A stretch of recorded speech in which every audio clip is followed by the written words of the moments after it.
Welcome to the Occupational Safety Leadership Podcast, episode number 70.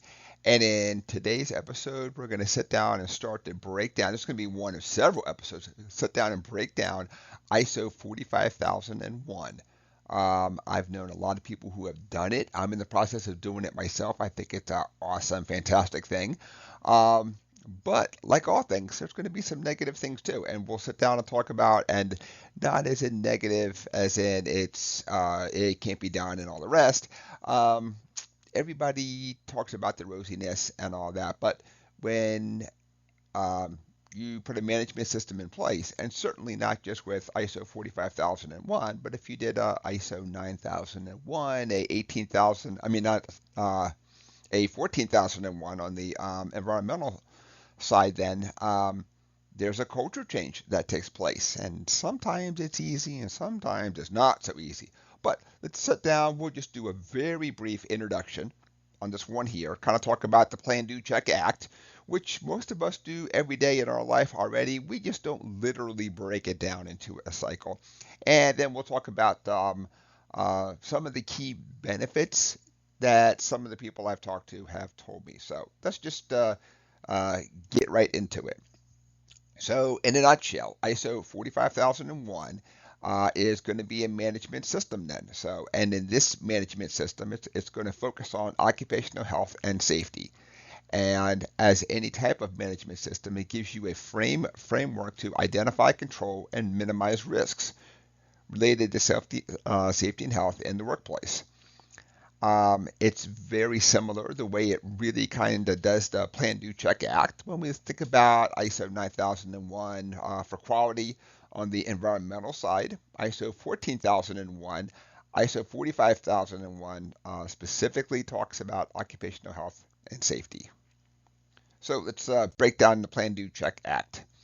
Um, so when we sit down and we look at how we're going to implement things in the workplace, and many times the way that I implement my things in my life, the way other people do sometimes, is the plan phase. We sit down and we're going to plan exactly what we're going to do.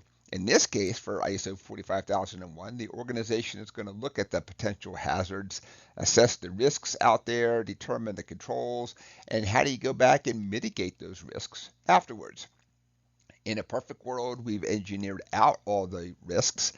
Doesn't always happen. So now that you've identified the risks, what are you going to put in place to minimize those risks? It'd be awesome not to have it, but what are you going to do to minimize that? So also when we talk about planning, we're going to define roles and responsibilities, set up performance indicators out there too. Are you on track or are you not on track? And these come in all shapes and sizes, these performance indicators. The do phase is you're going to actually sit down and do these. You're going to look at providing the resources, training employees, executing those defined controls and measures out there. Um, and as part of it, of course, is that you make sure that everybody understands their role and responsibilities. And one of the big things they want in this standard is active participation in implementing the processes. I can write a fantastic SOP from my cube. That doesn't mean it actually works. That just means that in my very brief overview, as I kind of walk the factory floor or walk through the chemical lab, I say, oh, we're going to do this.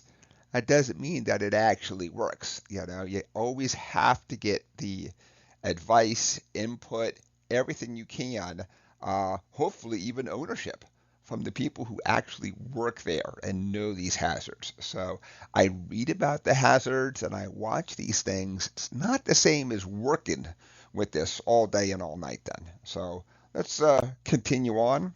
The check, this is when you're going to go back and you're going to look at your monitoring and measuring. Um, are you on track or not on track? This is where we're going to look at inspections and data and evaluating the controls and measures out there. Finally, the act, where you have to act on the results from the check phase. Maybe we're following the plan. Maybe we've met our goal. Maybe we fell short. Maybe we set a very low bar for the goal and we were literally done 6 months early. because we really didn't understand how to really stretch ourselves as a org out there, or did we have way too much confidence and everybody worked super hard and you still didn't meet your goal, and that's okay. But we're going to sit down, assess in the check phase, and then act on that assessment in the act phase. So that's the plan, do, check, act.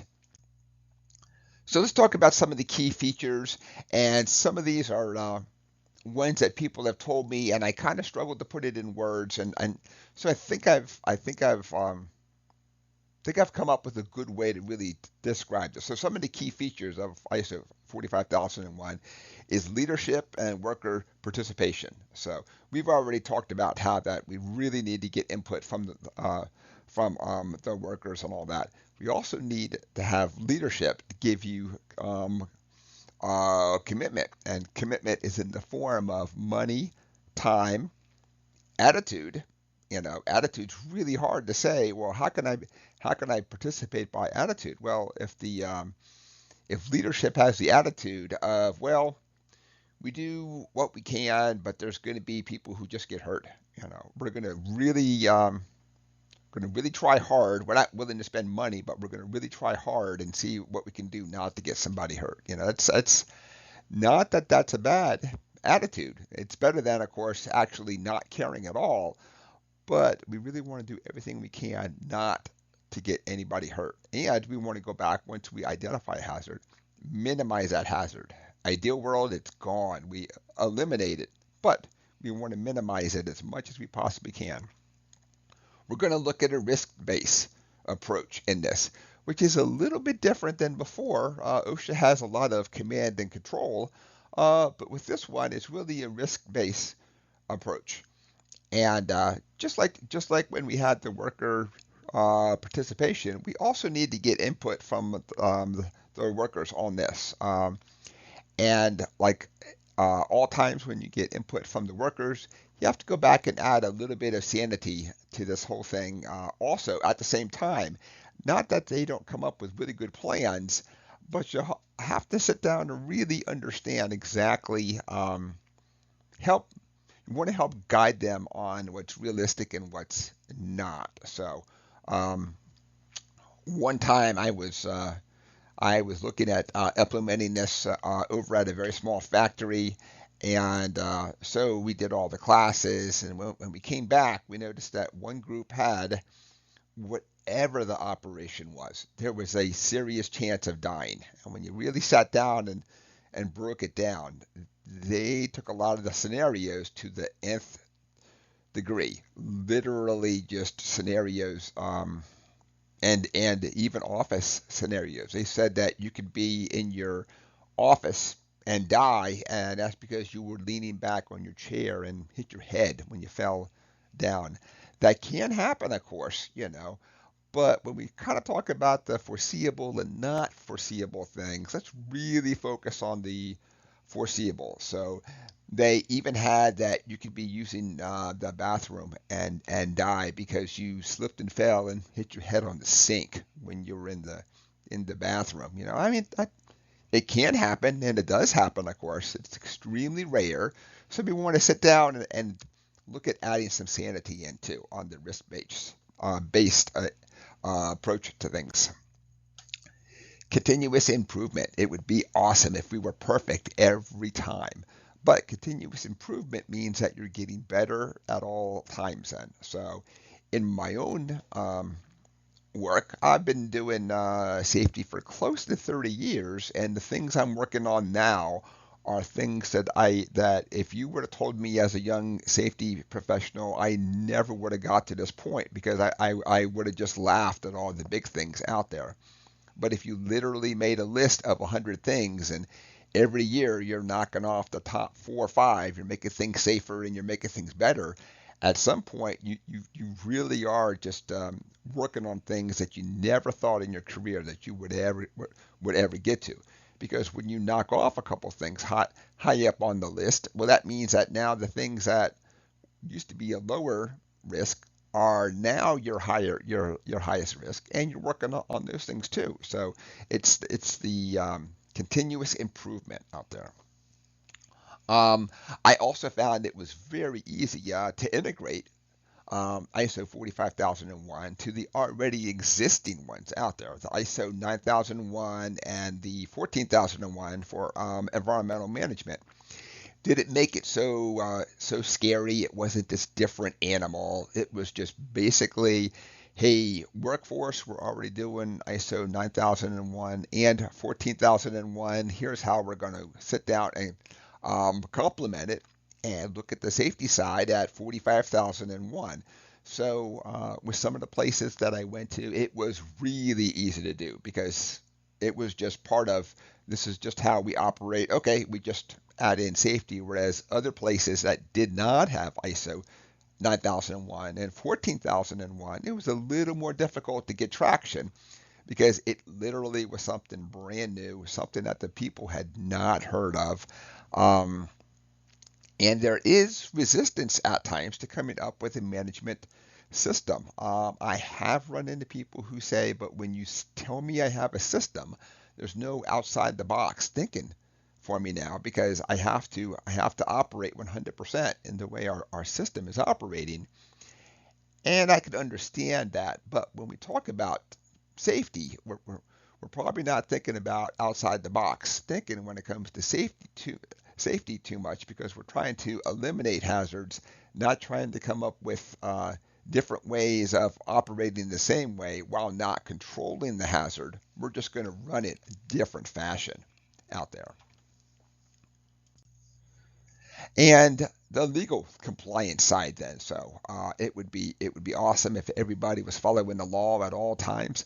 It's really hard because it doesn't mean that you're not 99% good and darn if the one time when something happens, somebody's there to see it then, you know. So it's really hard to always do that. And so basically, in a nutshell, to wrap up the podcast here. ISO 45001 is designed to help the organization create a safe and healthy workplace. So we're going to sit down, identify the hazards. We're going to mitigate those hazards out there the very best we can. And like all things, we're going to do the plan, do, check, act. We're going to plan out what what we're going to do. We're going to do it. Then we're going to check on the progress, and then we're going to act on the results. That's also a very nice way of thinking about continuous improvement. You're just always working on something. Typically, the higher hazards and working down to the lower hazards. That is it for episode 70. Just a very brief overview on what ISO 45001 is. I think it's a fantastic thing. But in follow-on podcasts, we're going to talk about both the positive and the negative aspects out there. And then afterwards, after we've kind of done a couple of these introduction podcasts, we'll sit down and break down the um, individual topics then inside, and then at the end we'll talk about wrapping it all up together. So, episode 70. What is ISO 45001 is complete. My name is Dr. David Ayers. Thank you for joining me and have a safe day.